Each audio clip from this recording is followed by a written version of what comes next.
It's already dark before you even get to catch a break these days. I agree. Now we have nowhere to go in these woods. I don't think it was a good idea to stop the car. Man, it's getting so dark and cold. I still can't forget the scream. Jesus, it was terrifying. We shouldn't have come here at the first place. Hey, what's that looking at us? Behind the oak tree.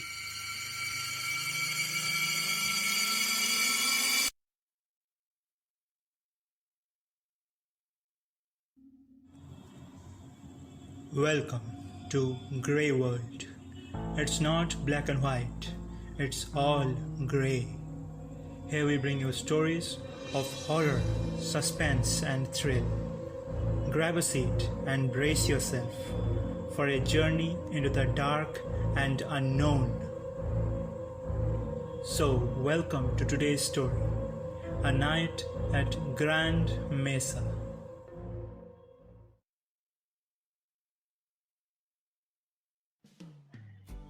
It's a bright sunny day in the spring of 2004.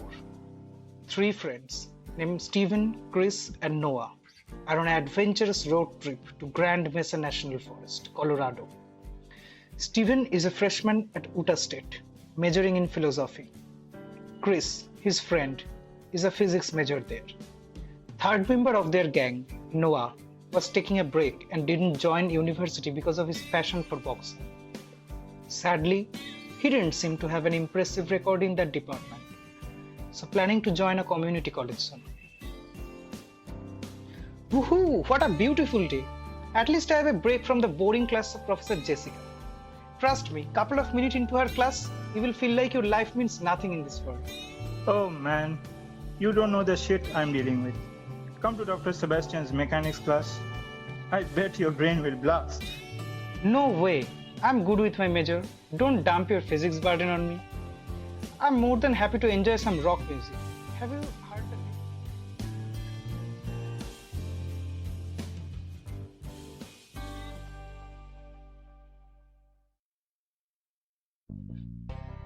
After breakfast, they hit the road with an old Cadillac, setting their mind for the Grand Mesa. Hey, Noah said he would be here by 9. What's the time now? 9:15, and we're waiting for him for 15 minutes. Man, if this idiot doesn't show up in 5 minutes, we are leaving for sure. Put in a responsible guy. But he's supposed to carry the Walkman. Otherwise, journey will be boring as hell. And Noah came running at the last minute, as he always does. Hey folks, waiting for long? Oh, let's see what we have got here. Music, cool. Cycle, nice. Doritos? Seriously? I thought you'd come with...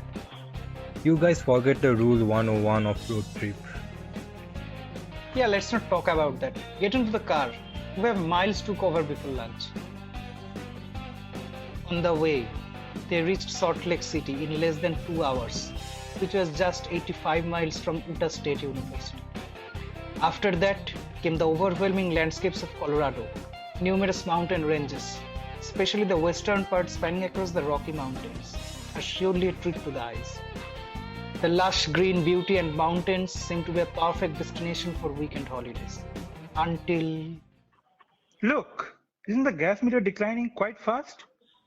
You guys came with a near empty tank? Jesus! And you call me irresponsible? Impossible. The gas tank was full this morning. Don't know why this bad boy is consuming more gas than it ever did. I even checked it yesterday and everything was fine. I also checked it once when we started. Nothing seemed to be wrong here. Maybe it's consuming more once we got to the uphill part. Man, we can't make it to Grand Mesa with this. Tell me, physics boy, what is our limit? We came like halfway. Still a solid 230 miles is waiting for us. And with this, maybe we can go to 50 at max. So better be more economical with this. I'm clueless where we can find a gas station in the woods. The nearby town is like 60 miles away, so let's hope. But they weren't that unlucky after all. 20 miles down the line, Noah spotted a gas station. Damn, we made it! finally some hope. Looks pretty old. Like no one lived here for decades. What bullshit. Look at the pump and this cottage. There must be someone to look after all this. Hey, is there anyone? We need to refuel. Nobody's here, I'm telling. I'm checking if there's a back entrance. Just wait a bit. Maybe the owner has left for somewhere to bring food or something. Let's wait for a couple of minutes. What hurry? Suddenly, Noah opens the window and tries to sneak in. What is that? Stephen and Chris came running towards Noah, and what they saw was spine chilling. A deer head, covered in blood and kept on a table. With one eye gouged out, some sharp. What are you boys doing in my place? Out of nowhere, an old man appeared just behind, about which no one had any clue.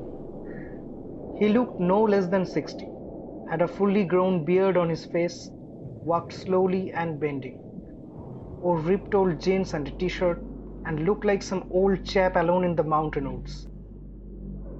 Jesus, who are you? What's happening here? Hey man, we just need some gas. Can you help? Let's see how much I have. Maybe you will be able to survive. Here, take it. Fill the tank yourself. I have things to do. Oh, sure man. That will be great. I wasn't seriously expecting some gas station here. We're on a trip. Trip? What trip? Where are you steering? We have a nice place in mind for some photo shoot in Grand Mesa forest. But not sure we can reach there before evening. The old man froze for a second and then screamed. Oh my god! It's happening! It's happening again! As he suddenly remembers something. Then he rushes into the cottage and shuts the door. All three stood there confused and shaken. Nevertheless, they quickly filled the tank and left.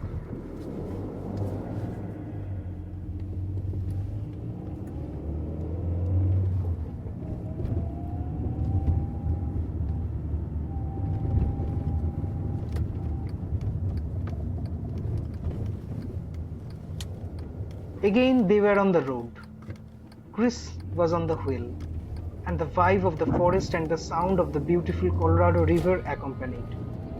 All this made them forget the strange incidents they encountered an hour ago. But all this was only for a while, until Noah broke the silence. Did you guys notice that thing? Well, in the forest? No, at the gas station.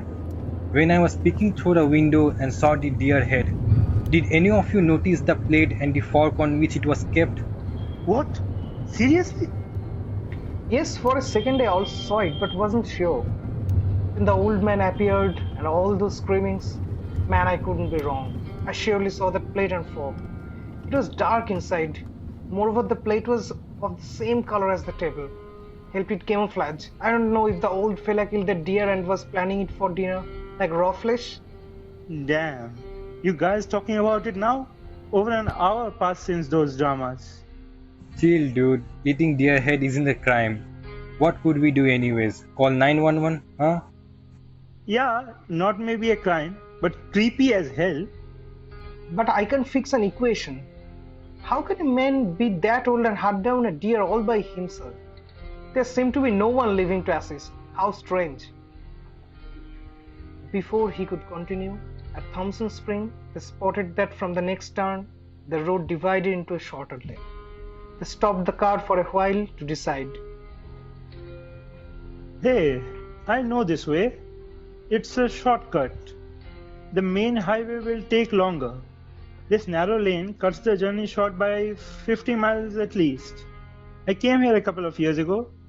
The memory is almost gone, but this was the line, if I'm not wrong. You better be right. Should we take this lane or stay on track? Not very sure about these shortcuts. What if it ends after 20 miles and leaves us nowhere?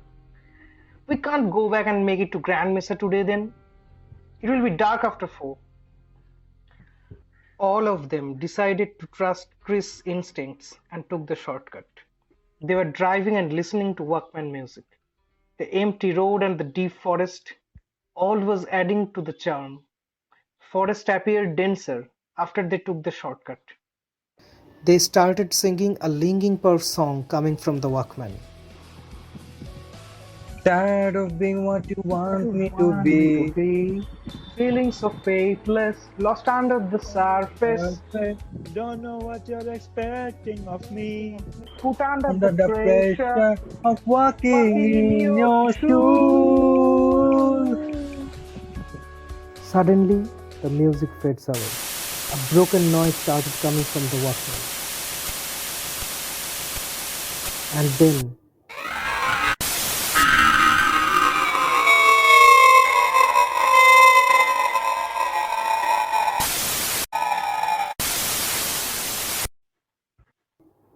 they had no clue how the screaming sound came from the Walkman, but all of a sudden, a deer like creature came running in front of them and almost bumped into the windshield. What the? Chris panicked and stopped the car immediately. Damn! What the hell just happened? What was that screaming sound from the Walkman? And this? No way this can be a deer. It was bigger than that, like a bison maybe. And we hit that hard, right? Where the fuck is the body? Can't you buy the fact that it vanished in the thin air? It came out of nowhere. I had eyes fixed on the road. It seriously appeared like a ghost, man. Then where the hell is the body? We were going north of 60 miles an hour. Nothing can survive that impact. Where is it? None of this would happen have you not taken us in that damn shortcut. Jesus, I hate this now. Seems like all of this had to happen today only. Just chill. We already saw enough shit.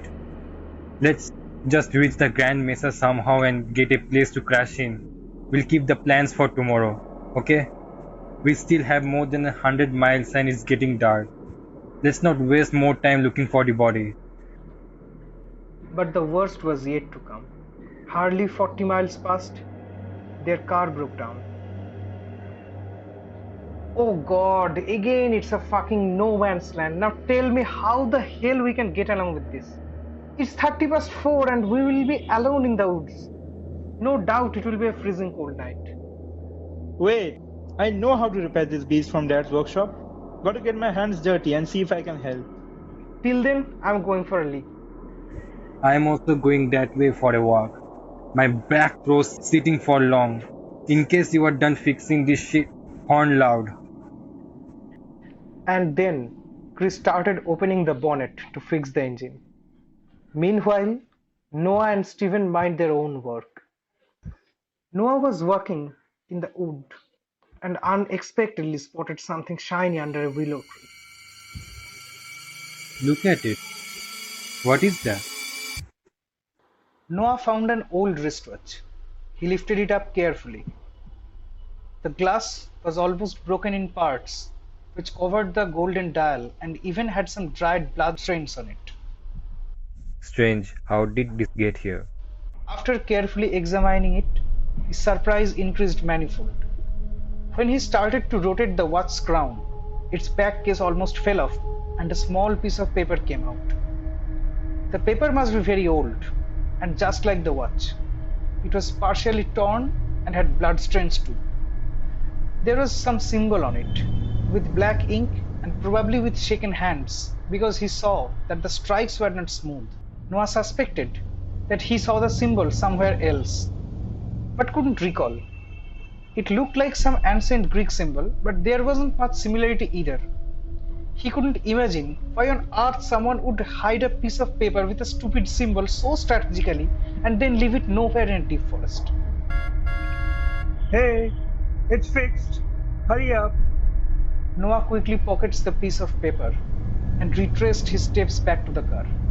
He keeps quiet about his recent findings. This thing heated up so much that it started malfunctioning. I checked the mobile and everything seems okay now. Let's go. We have to cover a lot before evening. Anyway, I don't have any high hopes to reach there by today. Did you guys notice anything strange a couple of minutes ago?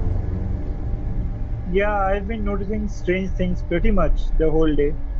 No. I mean, a couple of minutes ago, when you were doing the car and we were walking nearby, Noah had the urge to share what he found, but didn't want to spoil the moment, especially when it's dark and the journey was slowly turning into a nightmare. Instead, he replied, Why? Did you notice something suspicious? when I was almost done, I saw some quick movements in the nearby trees. Must be a fox or some wild animal. Take care, man. It's not that safe to go for a walk alone in Colorado woods at this time. No, it wasn't a fox or wolf, it was taller than that. And by the appearance, what I saw before it vanished, it must be a human watching from a distance. But the face wasn't visible in the dark, and And don't get me wrong, but it seemed like his eyes were burning red. And then he disappeared behind the pine tree. It freaked me out. Man, what hell of a day we have been through. Firstly, the strange old man, then that screaming from the Walkman, an accident, and now this. After that, they tried to remain silent for the rest of the road, as the excitement was long gone. Hey, Noah, try to start the Walkman. See if there's some cool stuff. nope, not working. But batteries can't be dead. Replaced it recently. Then maybe its speakers got damaged after that loud scream. The wood was silent as ever. Tree trunks, dark bushes, and the quietness of the mountain forest guarded the darkness. In between, it was accompanied by long howling sounds. The frightening night added to the charm of their adventure. They continued on the road for one more hour until Noah felt something. Don't you guys think we are crossing this huge tree for the third time in a row? What? No way! Wait, even the last tunnels look alike. What we crossed half an hour before. In mountain woods, everything looks the same. Wait, do you mean we are going through the same road again and again like a freaking loop? Damn it. Also, we don't have any network here in the deep forest. Nobody can help. How long we can continue with the gas left? Not more than 40-50 miles, I guess. Can't take it for granted. I have serious doubt about what that shortcut route is leading to. That shortcut. How can I be so wrong? It looked like I came there before and it headed to Grand Mesa. Anyway, leave that. With the gas left, we can't even go back to the localities. And if the shortcut was right, we would have reached the Grand Mesa by now. Yeah, better keep the gas. Let's see what options we have. Are we even going to the right direction? They came out to understand what happened and started walking. The night appeared much darker, even when it was a full moon. The moonlight coming from the gaps of branches of the trees, coupled with dead silent wood, created a mysterious atmosphere. Hey, I don't think this road's going anywhere. We can't see the end from here. Let's go back and spend the night somewhere in the car. We will decide what to do later in the morning. The jungle isn't the right place at night like this. Oh, what we're afraid of? Zombies? I don't even see a fox here, man. So basically, we're stuck in the middle of nowhere in a chilly cold night, having very little gas to move anywhere and have absolutely zero fucking clue where to go. Nice. We're totally... A loud noise of a car explosion killed the silence of the night. In hills, sometimes it becomes difficult to understand from where a sound came due to the echo. But they made no mistake, as they knew where they parked their car. A pensive Chris, being the last one to leave the car, reached the crime scene first. For a fraction of a second, what he saw was no less than the work of the devil. He saw a truck slowly moving through the burning car and then disappearing into the void. It just passed through the car and didn't even touch it. Luckily, this happened before Stephen and Noah arrived, so they couldn't see it. All were sweating from the heat of the event even on a frosty night. The car exploded into parts, spread all across the road, and some even fall off the cliff. Their seats were burning as hell, and soon the atmosphere was filled with a nasty smell of burning tires and black smoke. It was no-brainer that the gas tank exploded, and soon it swallowed the whole car. What just happened here? It's ashes everywhere. Nothing left now. Can anyone tell me how it caught fire and fucking exploded? Think what would happen if we hadn't left the car then. Nothing much. But the wolves could enjoy a roasted dinner, ready to serve. Now I'm sure that was a shortcut to hell, not Grand Mesa. Couple of minutes delay and we would have be burned to death. Okay, first thing first. We can't just wait here till morning and expect someone to our rescue. We need some shelter for the night. We'll see what to expect then. I think we should go where we are heading to. Might find some shelter there to spend the night at least. Let's go then. Anyway, what else we can do now? Ah man, our dinner was in the car. Now it's gone. Shit. Even my whole life sound collection was there along with the Walkman. Seriously, at this point, all you were thinking about is our dinner and Walkman? We won't starve to death in one night, and even hopefully manage some food if they stay nearby. And they started to walk, leaving behind the dead ashes. Smoke from the violent explosion still shaded the moonlight. This time, they were certain that something wasn't right. Chris was looking back repeatedly to see if something was following them, especially after he saw a glimpse of the ghost truck. Hardly had they walked a mile, a weak ray of light was spotted from a distant hill. Did you see that? Seems like not very far from here. Not sure. But we have to check it anyways. They were walking in the woods, keeping an eye on the light. Their car was still burning behind them, creating a viscous dark fog. Gradually, the light got brighter, and soon after, it became clear that it was coming from a house in the forest. Hey, what's that thing on the tree? Where? On that tree? Stephen spoke, pointing to the tree Chris was looking at. Yeah, just look at the dark red thing on the trunk. It's not really clear, but it looks like a symbol. Let me take a closer look. Yeah, it looks like a symbol. Like some ancient symbol maybe. Haven't really seen it anywhere. Hey, wait. This isn't looking like red paint. This is something else. My God, this is blood. Dried, but blood. Meanwhile, Noah also came closer to give it a shot, but after getting a closer look, it chilled his spine. The symbol was broken, not a smooth one, but was visible in the moonlight, enough to be recognized. It was the symbol he saw in the wristwatch. But he kept quiet about it and continued. Hey, what's there to stare for so long? Maybe someone got injured by some animal and kept his hand on this branch that randomly made this. Yeah, must be a random symbol. Let's go check out who is waiting for us in the house. Who the hell can live here, man? The boys made their way to the house. It was definitely a pretty old house. As they approached, they got the bad old smell.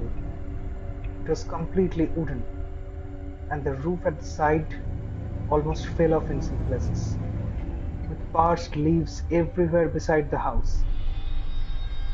When they stepped on the front steps, they heard a crack from underneath the wooden floor. Noah wrapped his hands around the dusty door handle and slowly pulled it open. It made a sound like someone's pushing it after ages.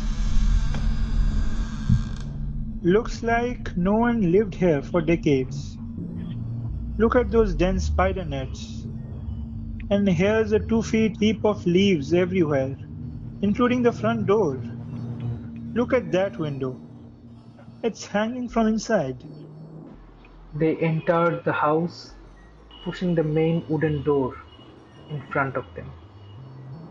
There is a small passage that straightaway pointed to the room, and a staircase opening from the side that's going upwards. Hmm, there will be some room we can crash into. Man, I'm just tired of this bullshit. We are going through this whole day. Yeah, we are going upstairs to check it out. You see if this room is fine. We'll spend the night somehow at least.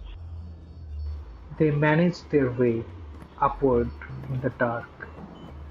After carefully stepping on the stairs, as there was no railing, and part of it was broken. The light that they saw from far away was coming from a very old bulb, whose glass was under a layer of dust, but bright enough to be recognized from far, especially when it's a dark night. The corridor had nothing but an old chair. The whole floor was covered with thick dirt, and that chair over there looked like it was there rotting for years. 2 rooms opened in the corridor, side by side. In the end, there was a wind chime, swinging slowly in the breeze and making sweet rhythmic sounds. In front of it, there were high Colorado mountains, standing in full might, with their crown covered with snow, welcoming the deep forest beneath the foothills. Man, what trash of a house we ended up with.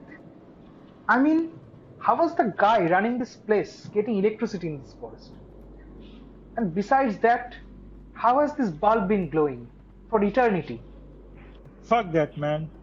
We'll leave on tomorrow morning anyway. I see 2 rooms here. Perfect. You take this one, I go for the side one. We'll see what are the options left without the car. They tried to adjust themselves. Noah's room had a bed and some racks on the wall. The rooms were all empty. The owner probably swept out everything from there. Chris opened a window of his room to see the backyard, but there was nothing specific. The backyard only opened to the deeper forest and the mountains. He quickly shut it as it was inviting freezing cold winds.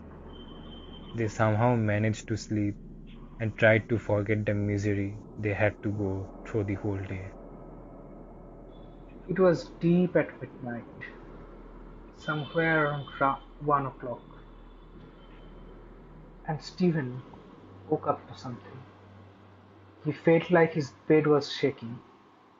With the help of the weak light coming through the window, he tried to see if something was there, but saw nothing. For him, it felt like an earthquake, a big one in fact, but saw no trace of destruction anywhere.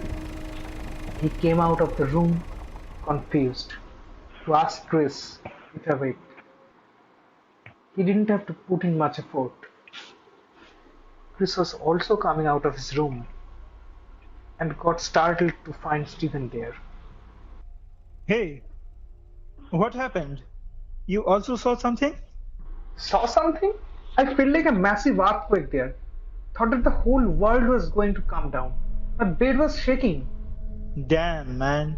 Shit is next level here. I closed the window of the backside earlier but felt like a breeze was still coming. Checked it again, but found no crack anywhere. After some time, it felt like someone was looking at me through the window. I moved my head and saw a fucking bloody red face staring right at me from there. I ran and it disappeared. Even after opening the window, I saw nothing. Suddenly, they heard steps from the staircase and found Noah. He was literally shaking from top to bottom. Did you see that? What the hell happened? God, Jesus, the room was collapsing on me. I was sleeping. And then woke up to a strange sound that someone starting a machine. I saw the ceiling of my room coming down. At first, I could not get much, and the room was dark as fuck. But then got a good look from the moonlight. Man, my legs froze for a second, but somehow managed to run. And then saw even the side walls were coming closer to squeeze me to death. I jumped out of the room and saved my ass. Damn, what the hell? Gonna check what happened. No, for God's sake, I'm not going down there again. Dump this place, man. Let's get the fuck out of here. I don't want to die because of some ghost haunting here. Hey, okay, cool down. We can't just leave right now in the middle of midnight. See the forest? Better stick together and we'll handle this shit. Then Stephen went on to check Noah's room, but saw no difference. He understood that someone was playing with their minds, and Noah, being a pro boxer, won't be scared to death while looking at something silly. It had to be terrible to make him run for his life. After that, they were walking through the corridor to inspect the house. Suddenly, Chris fell down after his feet got stuck in something. Stephen had a torch with him. It was a wooden handle just beside the carpet. Oh, my back! My back! Who the hell keeps a fucking handle on the floor like this? Isn't that stupid? Well, yeah, unless Stephen moved the carpet and tried pulling the handle. Some portion of the floor jerked. He applied all of his strength, and then a rectangular wooden part came off. It opened a tunnel. Stephen tried to see the bottom of it with his torch. It was another staircase that was going down, and then took a right turn. It's a tunnel. A tunnel. Looks like no one's been down here for decades. Should we go check it out? It may give us answers to what all of this mess is coming from. And then they started going down to see what was waiting for them. The staircase took a right turn to open up in a small room, which was guarded by a very thick wooden door attached to the wall using a solid metallic rod. As soon as they got into the tunnel, a glass breaking sound came from above, leaving the house in complete darkness. No doubt, the bulb just got broken due to strong winds. They became a little bit surprised, as there wasn't any storm outside. But judging by the magnitude of events they witnessed, a breaking bulb could do much harm. The underground door got jammed due to the absence of any activity, and they all had to push it at once to get it open. The room was looking tinier due to the presence of lots of ancient furniture. They managed to get the first glimpse after sweeping off the thick dust it gathered for centuries. In the torchlight, they tried to get a good view of what they unearthed. Cobwebs lingered in every corner and ceiling, with dust and strain finding their way everywhere. The room had no ventilation other than the only door it had, and they already started feeling suffocation. The inside being so dark and dusty provoked them on thinking, why would someone have built it in the first place inside a forest? Oh ho! Did we hit a jackpot?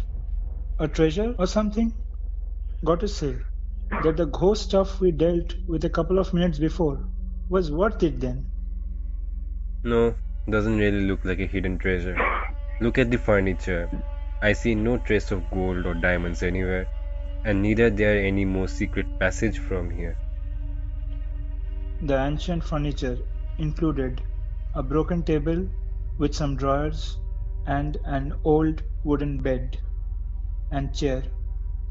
Other than that, there were some items about which they couldn't figure out anything. It was looking like the only purpose those served was as black magic stuff. They found some clothes of the same appearance. Dark stains almost swallowed their true color. One of the clothes were white, but was soaked in dried blood. It was very dark, indicating the bloodstains were decade old, at least. And the dress had 2 holes in it. The rest of the clothes were violet, also stained in dark blood, and was torn in places. Beneath one such dress, they found a human skull, whose back was cracked open and looked hollow. Jesus, now I see something terrifying had happened before. Look at the white dress with 2 holes. Like the person wearing it got stabbed by something that went through his body. And those violet dresses? People wearing those made similar fate for sure. The only thing they found useful was a journal, which was quietly kept inside a drawer. The cover was almost eaten up by insects, and all the pages had turned dark yellowish due to age, but the text was still readable. They saw the entries of 1974 April, exactly 30 years in past. They dusted the journal, opened it, and started reading. Day 1, 5th April 1974, Friday. Today has been a long and tiring day. My buddies Walter and John are cooking a meal. I will try to describe what happened over these past few days. We came here to make a documentary on the tribes living in and around Grand Mesa. I wanted more people, but in the end, there was only 3. Anyway, the main work we have is to shoot some footage of the tribal communities here and about their daily life, hunting habits, etc. I've recently started reading about them and I'm eager to know more. Till now, we haven't encountered any. So I guess we should carry on with our search. Don't know how they will react seeing us. Will they be open to talking or will they chase us away? God knows. I see Walter has finished cooking. Also, have to go out tomorrow at daybreak. That's it for today. Day 2, 6th April 1974, Saturday. We began our second day in Grand Mesa with absolutely no leads. Walter quickly rolled back the tent, our only home for the night, and we managed to load all other stuff, including the camera, in the car. The forest looked charming in the spring. Snow-covered tips of the trees and warm morning greeted us. The Colorado mountains were looking heavenly. We stopped by the river to fill in some water. There were no sign of tribals in the area whose map we were provided. Still clueless about the direction, we decided to have our lunch. It was 1 o'clock in the afternoon. John is an excellent hunter. I was amazed to see how tactically he caught a trout fish from the river by making a sharp tool out of a tree branch. Walter, being a good cook, did complete justice with it, and we spent a beautiful afternoon in Colorado Springs. But the little bit we knew that this was the calm before the storm. Fred, wake up. Ted has disappeared. I'm not seeing him anywhere. Walter shouted, shaking my shoulders. I woke up with a start, tried to understand what was happening. What I gathered from those two was that Ted had gone for a walk to get some fresh air in the woods and hadn't returned for 2 hours. Without any further delay, we went on for the search. Firstly, we planned to cover the river bank and then gradually move towards deeper wood to explore any possibilities of wild animal encounters. It was dark night, and the forest was looking darker because there was no proper way for our car to move forward. We almost hit the dead end of the road up to which we could drive, and suddenly Walter shouted at something. Look, some people over there. Who's these guys? Wait, aren't those the tribes we are looking for? Yeah, sure they are. In between, our headlight caught their attention, and they came closer, suspecting some human activity in the forest. We finally got to meet them. At first, it was difficult to get to talk to them, but when they understood we didn't mean harm, they gradually began to talk in broken English. Walter asked, Did you guys see this person anywhere nearby? by showing them a picture, but seemed like they saw none. They are very curious about the camera we had with us. From what I understood, they had seen a few tourists carry a handheld camera, but the recording camera from the studio was altogether a new thing for them. At that very moment, the elder man from their group invited us to their caves after they liked our attention to film them. Walter said, Yeah, let's go check it out anyways. Maybe Ted found it before us and started his work. We can eventually catch up. It doesn't look like that can happen. But let's go anyway. We have to walk with them, right? I don't see any road here to drive. The elderly man saying that it's not very far from here, and his men regularly come here to this river for water. So you see, Then we all parked the car there and memorized the location. On the way, I asked them about their culture and living, but they didn't understand much English. Seemed like they got cut off from the modern world way before. John whispered in my ear, It looks like we have to be careful what we ask them. Precisely, I replied. After 10 minutes of walking, we got a glimpse of the caves they were talking about. I can't believe we get to spend a night here. What an experience it's gonna be. I bet none of my batchmates will have the fortune to live like this. Man, one of our guys is missing and you are enjoying the natural beauty. After a while, we got a good look at our night stay. We saw some fire in front of the cave. Getting closer, some men appeared with spears in their hands. Surely they were protecting the entrance. The cave was glowing white due to the snow-covered roof, which was glittering under the moonlight, creating a heavenly experience. The old man from the group did a small chat with the gatekeepers, and they let us in. We also were eager to know and get into the cave. Firstly, it was freezing cold outside, so we were desperately looking for a place to crash. And then, after meeting those tribes, a joy of discovery captured us. We could see ourselves on the likes of Columbus-like explorers, as no one ever dared to go that deep into Grand Mesa for a documentary with tribes. To be frank, it was really a warm welcome, beyond our expectations, because they looked like they got cut off from urban society. We were offered a place in the cave to sit and started chatting with their people. Everyone was looking curious about us. The whole cave had 9 to 10 tribes at max, including the 3 who came along with us. They were wearing dresses made of wild animals they hunted, which barely covered even half of their body. It was really amazing how they were surviving without warm clothes, and their physique was looking even healthier than city people, due to intense hard work they put every day maybe.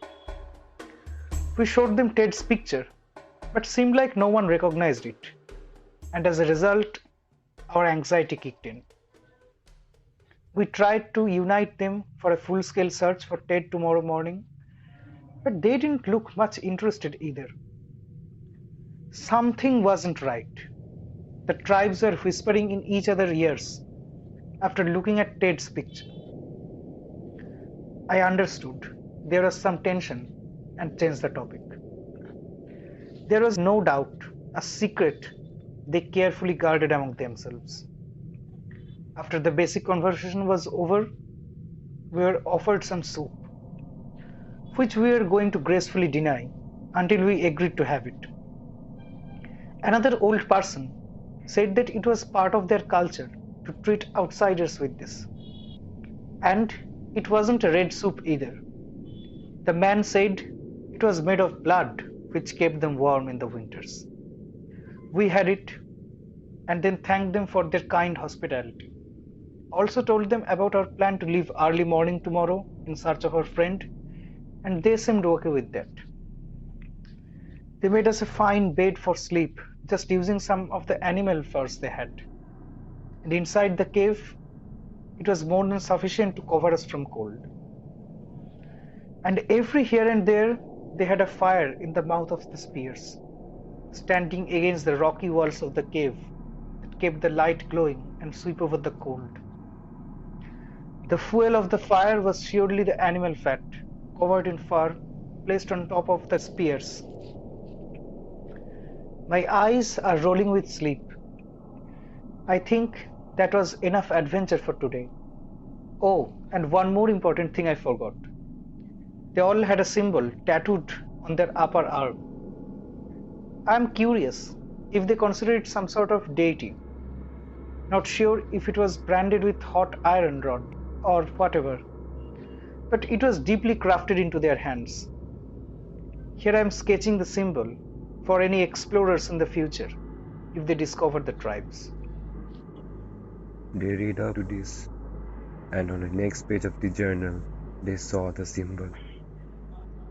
Wait, isn't this the symbol we kinda saw in the tree before entering the house? God, it had dried blood in it. What the fuck happened here?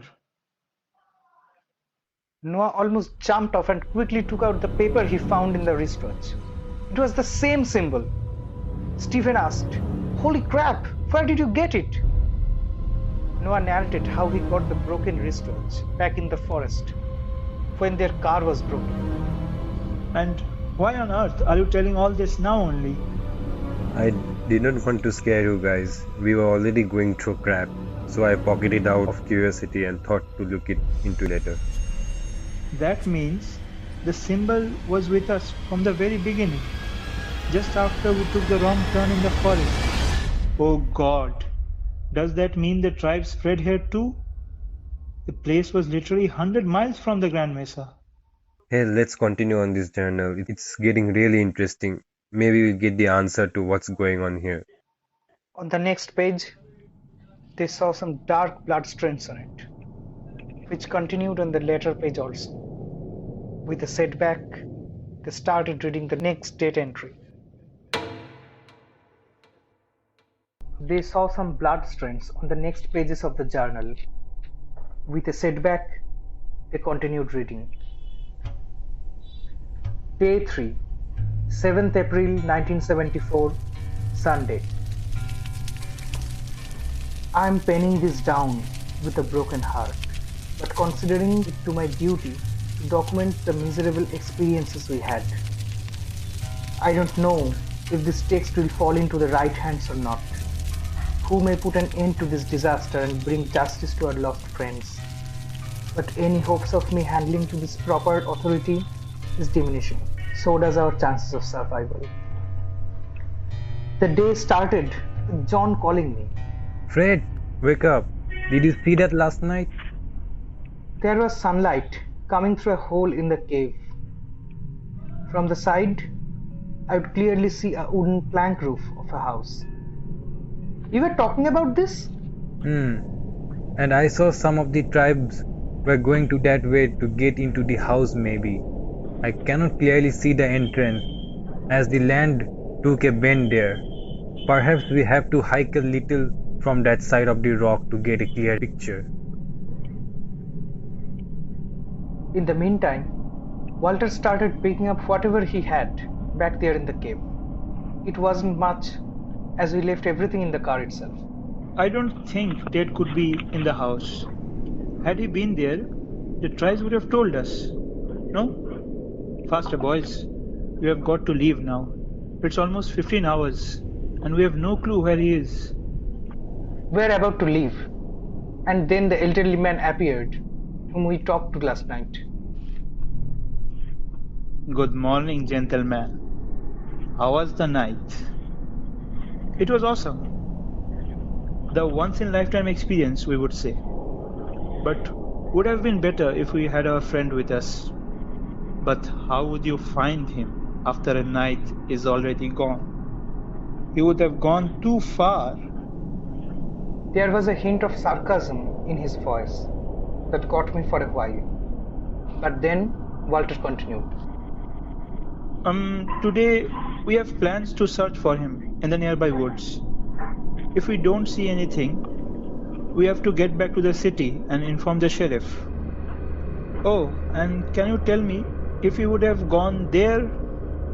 Walter said, pointing to the wooden plank roof we could see. There? No way. That is used by our members for a thing. Your friend can't get in there. What thing? You will see. You came here to shoot us, right? Then you must watch it. Perhaps I wish gentlemen would like some breakfast. You have to spend a long day in search for him. So why not have something? Walter, I think he's right. We can't look for him all day being hungry, and hunting and cooking will take time. Let's eat with them, and then we can leave. Walter replied to the elderly tribal. Sure, man. We are already flabbergasted with the warm hospitality you offered. Can't really reject your offer. Trust me, you will never forget our welcome. I could clearly hear a sense of sarcasm in his voice, but couldn't get it. Perhaps it was due to the old age and nothing suspicious. The other two seemed to have no problem either way. By far, it became clear that the elderly man was the leader of the tribal group. Everyone abides by his decisions without any questions. He came back with two of his men, much younger in the group, carrying dishes for our breakfast. After serving, the leader said, You make yourself comfortable.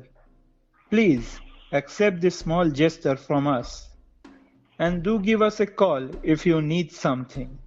We will be nearby. He left the room with his men. Did you guys notice that? The elderly man, I mean the leader, doesn't look like a tribal after all. His English is pretty good. Who cares, man? Look at this smoking hot dish. I don't know what is, maybe lamb. I never know these tribes can be that good cook. Before I could continue, he took a big bite and was celebrating the great food he had. No, this is not lamb or deer. Sheep is better than that. Hardly a minute passed and Walter said, What's this black thing in the meat? Looks like some paint. Who cares, man? Just give it a bite. Sheep is so good. No, wait. This is not black paint. This looks like a T. Yes, it's the letter T in English. And it looks like a tattoo. The fuck, man? Since when animals are going for a tattoo? This T, this font, I've seen somewhere. But where? My god, holy shit. This is Ted. This is Ted's fucking arm. He got tattooed on his right hand. What the actual fuck is happening? He screamed. John toppled the dish and started vomiting. It was chaos everywhere. Jesus, what the fuck? These morons, what they did with Ted, they'll pay the price.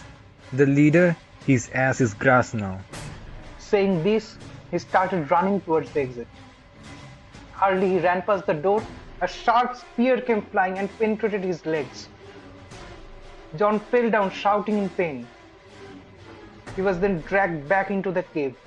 With him came the tribal leader, This time he had a cruel smile on his face. How was the breakfast, gentlemen? You son of a bitch, you killed Ted. Ah, you cannibals. John tried to grab an arrow and attack him back, but before he could do so, and the tribe got something blunt metallic weapon and hit him hard behind the head. This injury smashed his skull and John fell down to his death instantly.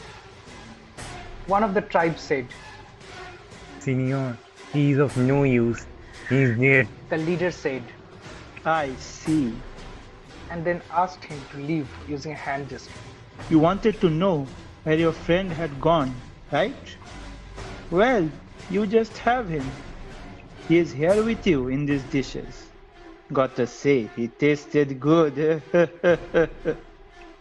The leader said slowly, with a demonic laugh. We just couldn't speak a word out of pure terror and remained speechless. But he continued. What options did we have? Your friend saw our ritual practices and threatened us to expose it to the world. He ran, but you see, we had to get him. And actually, we finished him last night. The bloody soup you had, what do you think it was made of? With Then we realized why the other tribes were whispering at Dave's photo. We didn't even have the strength to put up a fight or escape, Let's take them there. the leader said, and we were carried on their shoulders to the wooden house we had seen before. The back entrance of the house was accessible from the cave side.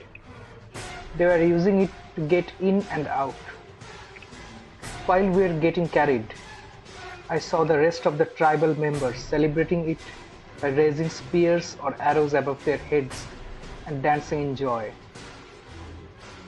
Although the house was a bit old, purely wooden, but seemed alive due to the regular tribal activity, we were dumped in a room on the ground floor, and they left.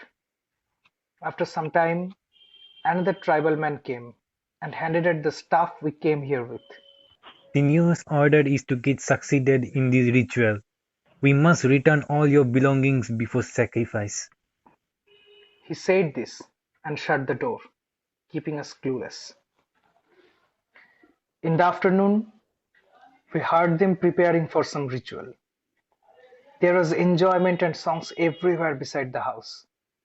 This room didn't have a window, which is why we were allotted this room only. Even if it had one, it would open at the cave side. In the evening, the leader, whom everyone is addressing as Senior, came into our room with a hurricane lamp. You should be grateful to us. At least, you don't have to look for your dead friend now. We will not cause you much pain. Your dates are close. They are arranging necessary things for the ritual. And it's not too far. What ritual? Oh, I see we haven't introduced you to our annual execution ritual. But sadly, you can't photograph that. But you have the right to know, just like your friend did yesterday. But sadly, his body wasn't useful. But yours are. I see you two are German or Finnish. You can't deny it. Blue eyes don't lie. And then you yourself said it on the way to the cave. But why so rage against us? Walter asked. At this point, the senior erupted like a volcano. You killed us like ants.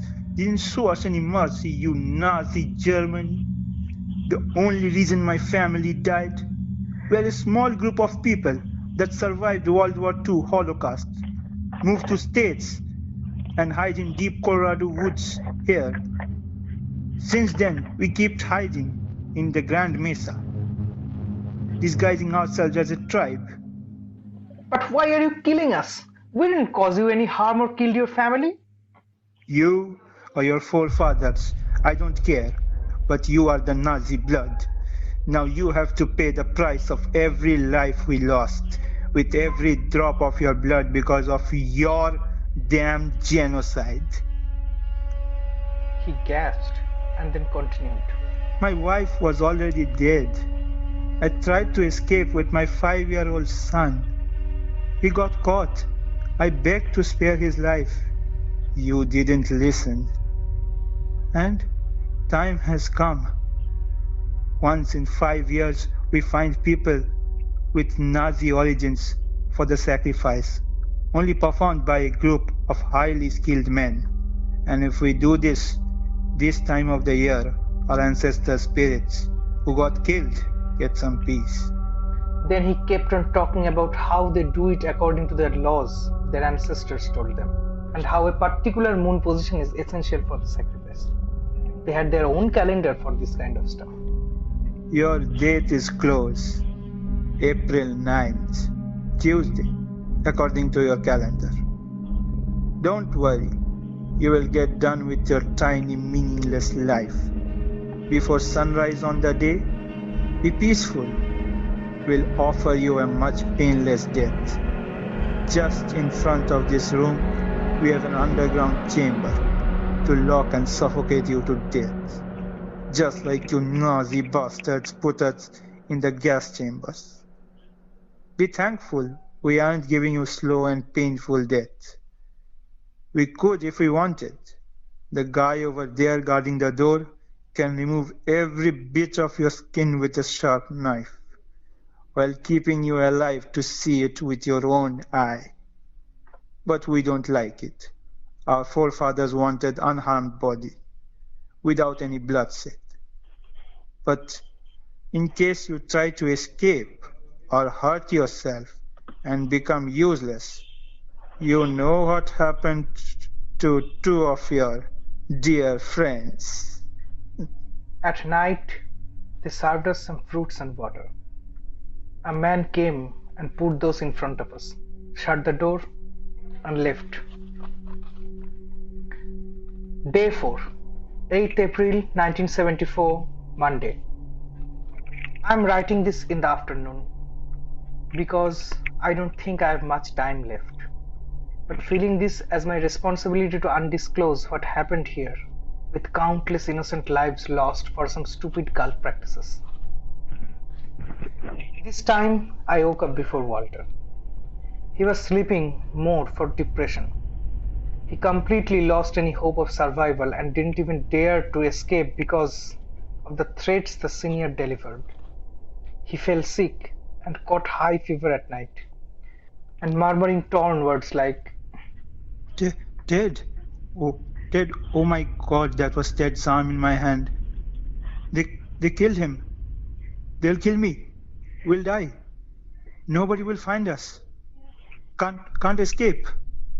He woke up after a while when the senior came to pay us a visit. Good morning. Enjoy these fresh apples and also the nice spring morning, because neither of you will be able to see another sunrise.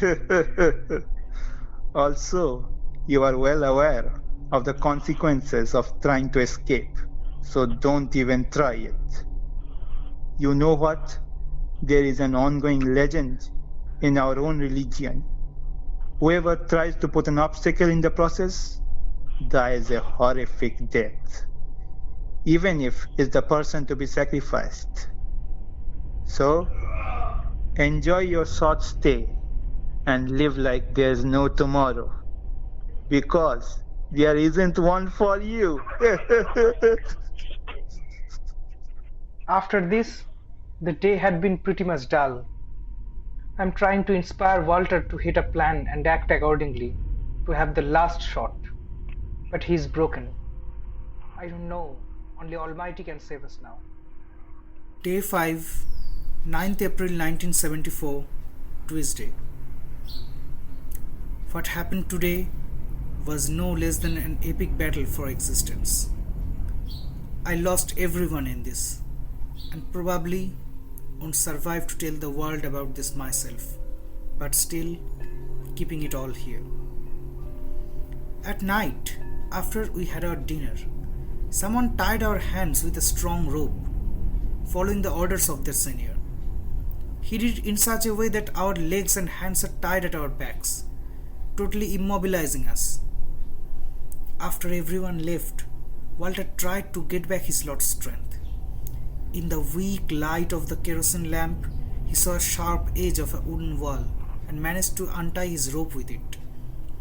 The rest of the process was quick. He did mine also, and we got rid of the ropes. A ray of hope was there. It felt like even nature was trying its best to offer us a last chance to be freed from the hostage. We tried to make a strategy of escaping, but there was only one door, heavily guarded, and no secret passages. We kept our voices as low as possible, not to raise any eyebrows. The plan was, whenever someone tries to move us from here to the underground chamber, we act as if our hands are tied at our backs and go accordingly. But at the very last moment, run in the opposite direction of each other, leaving them confused and pick up any weapon on the go. So we picked up the ropes and tied ourselves back, but very loosely this time. But as we say, man proposes and God disposes. The strategy didn't work out as planned. An hour before sunrise, one of the cult members came to us. He was quite satisfied to see us tied with rope, so didn't feel any reason to inspect. The only problem was, there were more men than we thought. It seemed that all of the cult members gathered to witness the sacrifice with their own eyes. Naturally, it was impossible to run and get past everyone. When it wasn't a wide area, the chief was in a white dress, and the rest of the people were in violet. They didn't have spears and arrows in their hand. Looked like the event demanded unharmed bodies. With the chief's order, we were slowly approaching the chamber.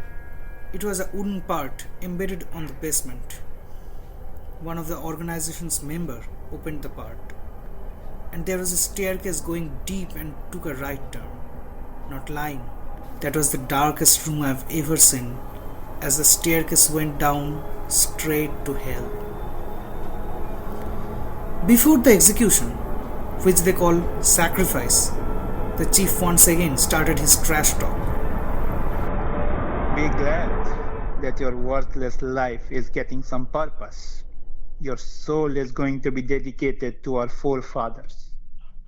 And your destiny led you to this forest and eventually to us. It's our forest. It's our home. We rule here. Get ready to pay the price of your sins. Today you will realize who's the top of the food chain. Before we push you to the doors of hell, do you have any death wishes?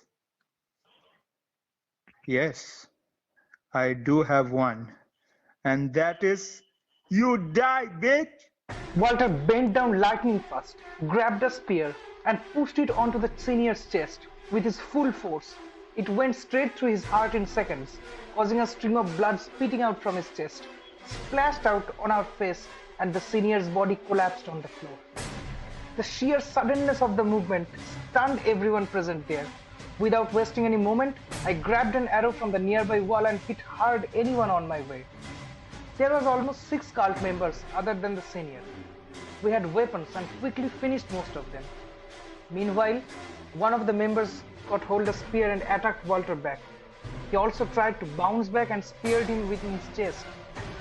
But in the attack, the cult managed to slit his throat and Walter slowly stopped responding, falling to his death. I got severely injured too, fighting with the last one of them and losing blood rapidly from my wound. I tied it with some of the clothes, but already lost enough blood. I finally made it past the house and sat underneath a tree. I know I can't make it further, and no one would come to my rescue in this forest. It's getting dark, and I am feeling weaker. It's impossible for me to go to the car and drive it all the way to the city. I'm making a symbol in this tree with my blood and already documented every bit of our journey in this diary. I am dying, but at the same moment feeling blessed that we could finally put an end to this curse. by finishing every one of the cult members back there and hope no one remains. If in the future someone gets this journal, please stay away from this cursed symbol. Believe me, this thing doesn't bring any fortune. With this, I'm putting an end to my journey and waiting for the Almighty to accept me. They finished reading the journal, which was an absolute thrill of a reading. Stephen took it with him. This diary is gold. We don't do justice if it's left here to rot. Everything is becoming clear now. This was the house they were talking about. And this was the room what they used for execution. This is underground and gets opened by a wooden part above. Yes. When I saw the backyard from my room above, I saw some whitish thing in the forest. It wasn't clear because of the trees in the front of it. Maybe that was the cave they were talking about, because we entered the house from the front. We couldn't see it. These clothes, see the white one with 2 holes? If I'm not wrong, this was the leaders. I mean the senior, and these violet ones are the other members. The blood is evidence of the fight. Is that John's skull that got hit by a blunt object behind his head? Because the skull was fractured at the back. And how all this ended up here in the chamber. He died back in the cave, and even they fought above the floor. Everyone died when Fred left the house, so who cleaned the mess and dumped everything here? Because even Fred couldn't survive much longer. So there must be someone left who did all this. And what about the mess happening right now with us? Guys, we'll see those later. Let's leave this room now. I'm suffocating. This shit being underground lacks oxygen. Couple of minutes more in this dust, we'll end up with John here. They were going to the door when a sound came. They quickly looked at the other side of the room and found a dark black cat with shivering cold green eyes. It disappeared behind the drawers in a corner. Oh, how did that get in? To their shock, they found the door locked from the outside. Chris tried with his full force, but all in vain. Then they all tried to pull it somehow, but couldn't move an inch. Meanwhile, the suffocation increased, and they consumed more oxygen as a result of panic. Noah, I'm not feeling well. My head's feeling dizzy. And he fainted on the floor. Chris and Noah made the same fate and collapsed on the ground. In his half sense, Noah listened.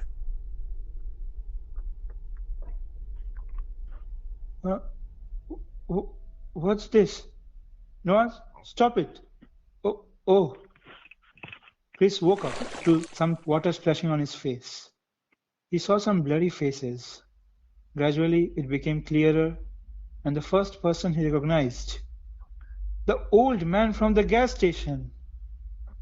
His appearance changed a little bit since their last encounter. This time, he had a violet dress on him.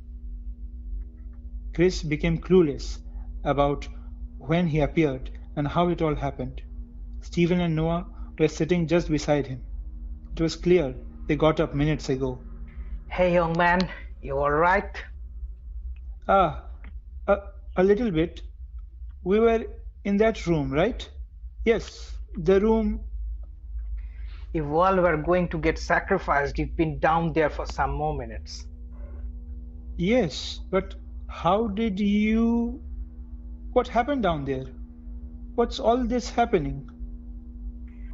Yes, because of the last thing I remember, we were suffocating down there in the room, and that's it. It became dark after that. Wait. I know you have a lot in your mind. Let me start from the beginning. The old man said and started with his story.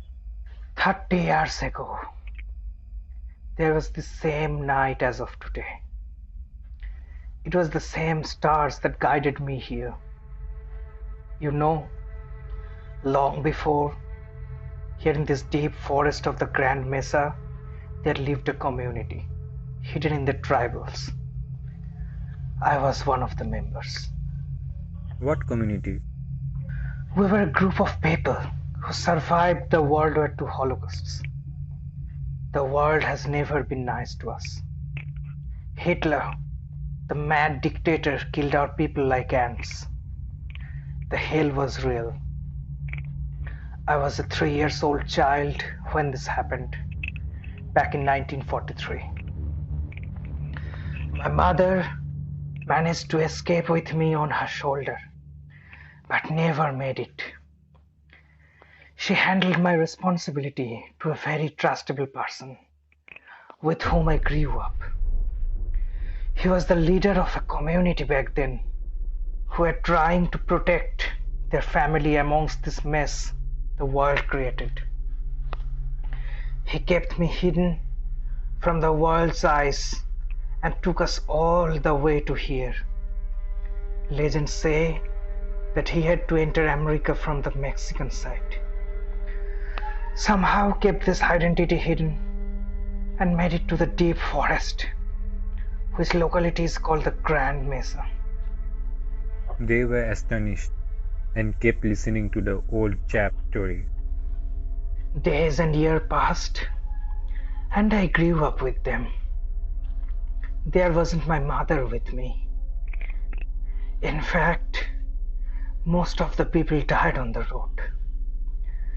They already had lost their health in Germany. Our community had a couple of men when we came here.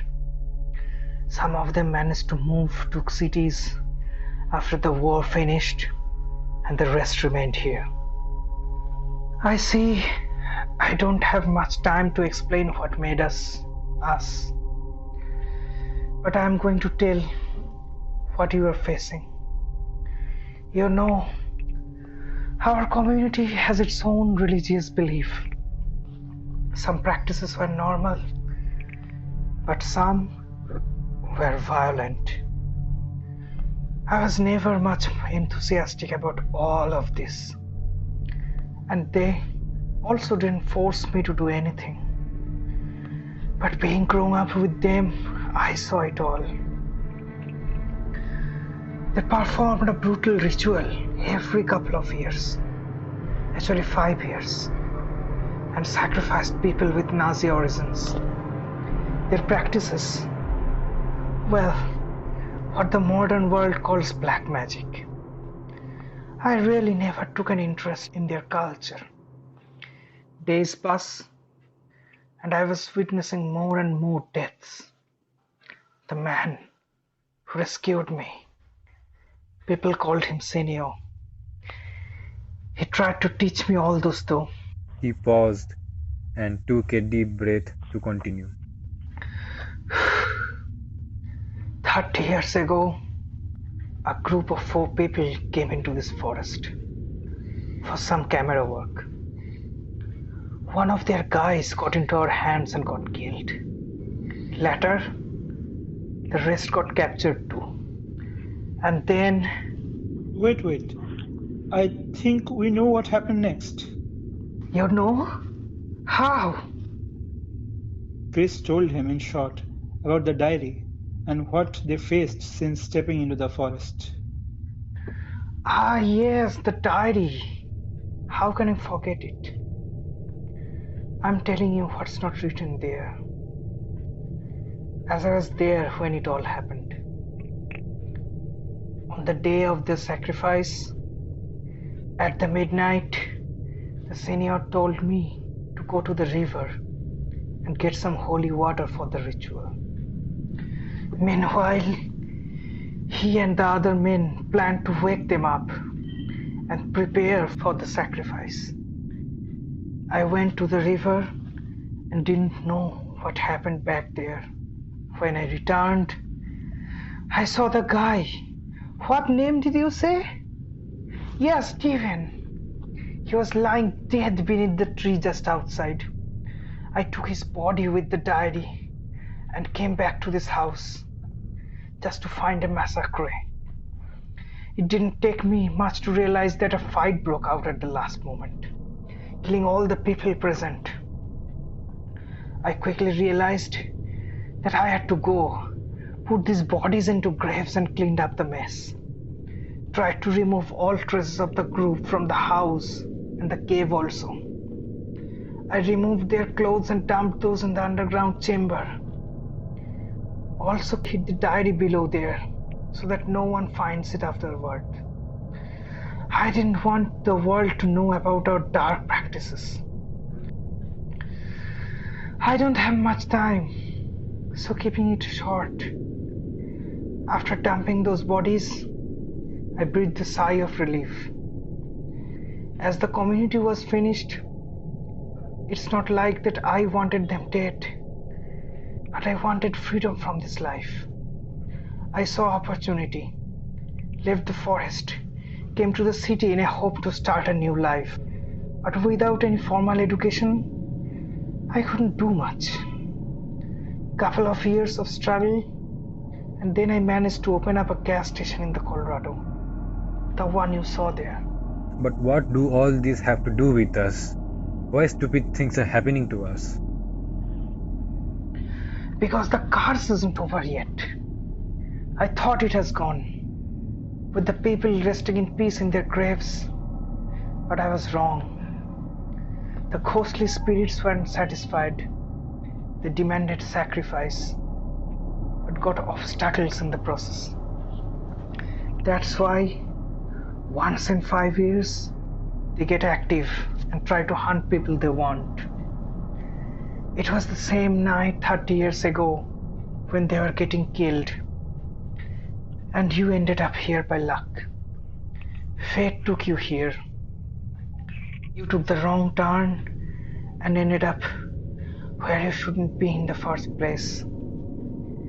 The things you were facing, performed by those evil spirits, were bloodthirsty. It was their plan not to kill you in the car blast, but to slowly lead you to the goddamn house, which was their origin, and then kill you by suffocating in the underground chamber. And you fell for the trap. When you guys arrived at my gas station, I sensed something. Even though I almost forgot all the sins, something stuck in my mind. After you left, I had gone through all those dates and quickly realized you may get into some trouble. Somehow managed a car a couple of hours later and started my journey into the Grand Mesa. On the road, I found your broken car, and then it didn't take much to realize where you could have gone from this point. I found the house, saw some footsteps, and confirmed. Then found you fainted below the basement. He was gasping after saying all this. Clearly, he wasn't in good health after all. As I said, I don't have much time left. I need to end this curse soon. Before sunrise, as stated in the book, if the sacrifices had to be done before sunrise, this had to be too. I wish I had more time with you, young man, but I don't. Yes, I'm the last living member of our group that created this mess, and I have to finish it myself. Had I not gone for some water that day, I would have been dead too. But the Almighty may have this plan. Maybe I was kept alive to put an end to this myself. Then he asked Noah to bring some fire and wood from outside. It wasn't a difficult task. The whole house was surrounded by this. The old man lit up some fire. Upon his order, Chris opened the lid of the underground chamber. The old chap went down to the room with the fire in his hand. After that, they witnessed a show of a lifetime, something they had never experienced and will never do. From the above, they couldn't see much of the room as the staircase took a bend, but the light from the fire created a magical experience of light and shadow and kept the room heated. The old guy started chanting something, not very clear from above, and he forbid them from coming below. After a while, the chanting increased.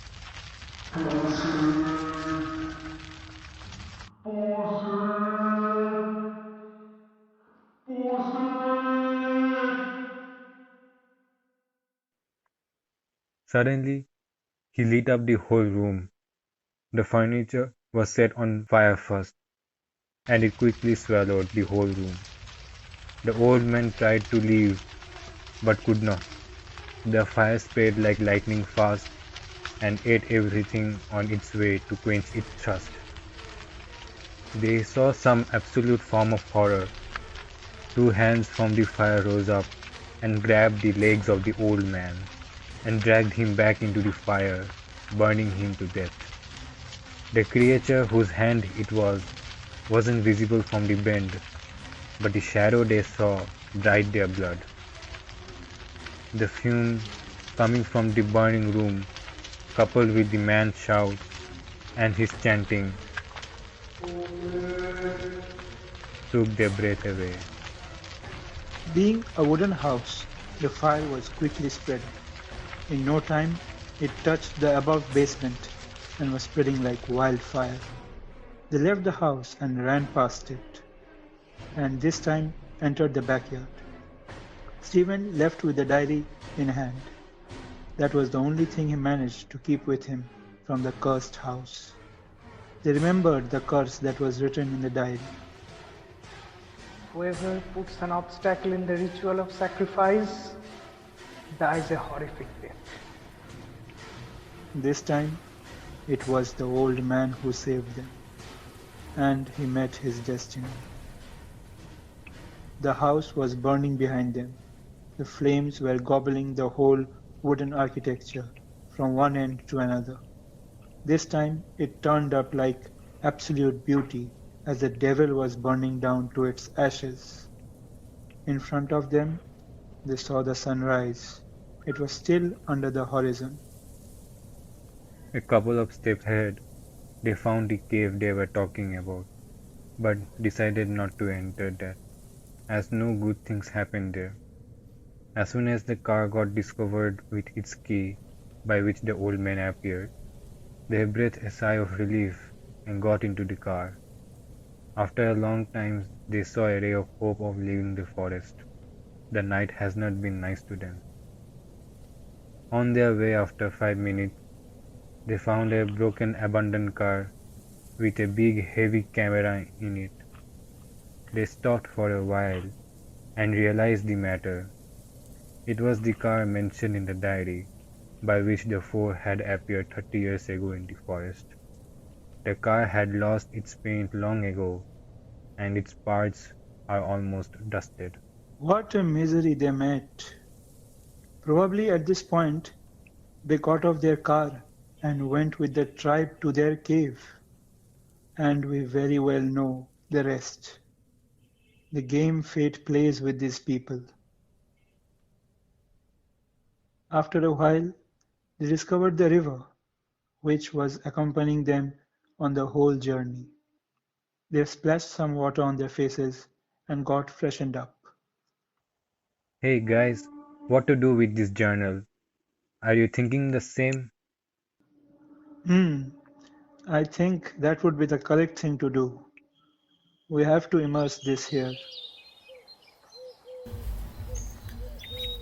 The first rays of sunlight lit up the eastern sky.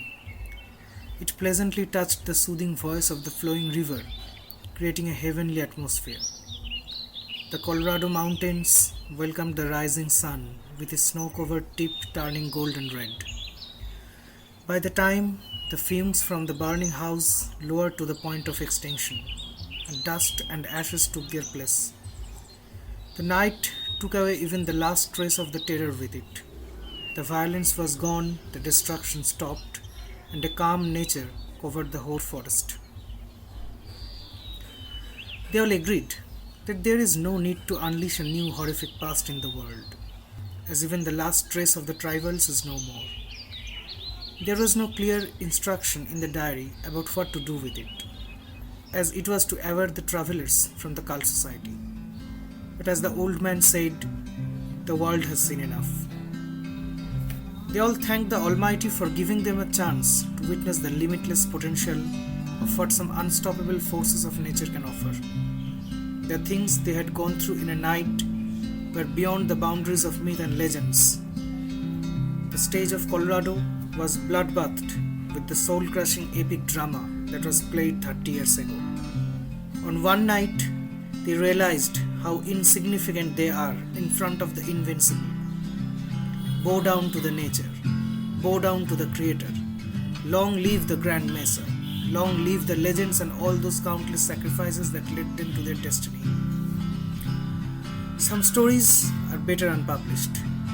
Stephen took the diary and slowly left it on the water. The stream did the rest. It floated, taking away all those negativity, sorrow, pain, bloodshed and curses with it. The truth, the myth and the legends are all going to the point of no return with the river. It was getting smaller and smaller to become a point on the horizon before starting its journey to the infinite.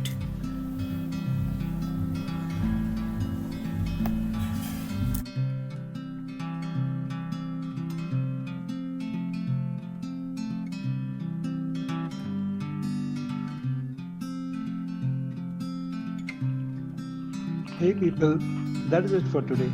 Tell us in the comment section, how did you like a night at Grand Mesa? And don't forget to like, share and subscribe to GrayWorld. And see you guys in the next story. Till then, have a nice day. Bye bye.